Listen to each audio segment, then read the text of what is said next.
আমরা ইতিমধ্যে বলেছি যে আত্মহত্যার প্রবণতার যে অন্যতম প্রধান কারণ সেটা হলো ধর্মহীনতা। অতএব ধর্মীয় চর্চা, নৈতিক শিক্ষা এটা যদি আমাদের মধ্যে বৃদ্ধি করতে পারি আমরা, তাহলে সেক্ষেত্রে আত্মহত্যা প্রবণতা কমানো সম্ভব। এর বাইরে আসলে স্পেসিফিক আত্মহত্যার যে ইয়েগুলো আছে, জায়গাগুলো আছে, কারণগুলো আছে, ক্যাটেগরিগুলো আছে, সেগুলোর জন্য আলাদা আলাদা আমাদের পরামর্শ থাকতে পারে। যেমন শিক্ষার্থীদের মধ্যে আত্মহত্যা হয়ে থাকে অনেক সময় সামাজিকভাবে, পারিবারিকভাবে তাদের উপরে পড়াশোনার জন্য এবং ভালো ফলাফল করবার জন্য তারা যতটুকু নিতে পারে তার চেয়ে বেশি যখন চাপ দেওয়া হয়, যখন এটাকে প্রেস্টিজ ইস্যুতে নিয়ে যাওয়া হয়, যখন এটাকে এমন একটা পর্যায়ে নিয়ে যাওয়া হয় যেটা ডু অর ডাই এর ব্যাপার, তখন দেখা যায় অনেক সময় আমাদের শিক্ষার্থীরা বা তরুণরা সেটাকে নিতে পারে না।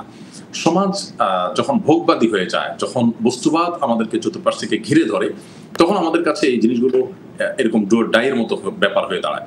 এর বিপরীতে ইসলাম আমাদেরকে বলে একজন মুসলমান তার দৃষ্টিভঙ্গি হবে যে দুনিয়া, তার পার্থিব জীবন, এখানকার কোনো কিছুই আমার ডু অর ডাই এর ব্যাপার হতে পারে না। আমার তো অনন্ত অসীমকালের যে যাত্রা রয়েছে সেটি আখিরাতে রয়েছে।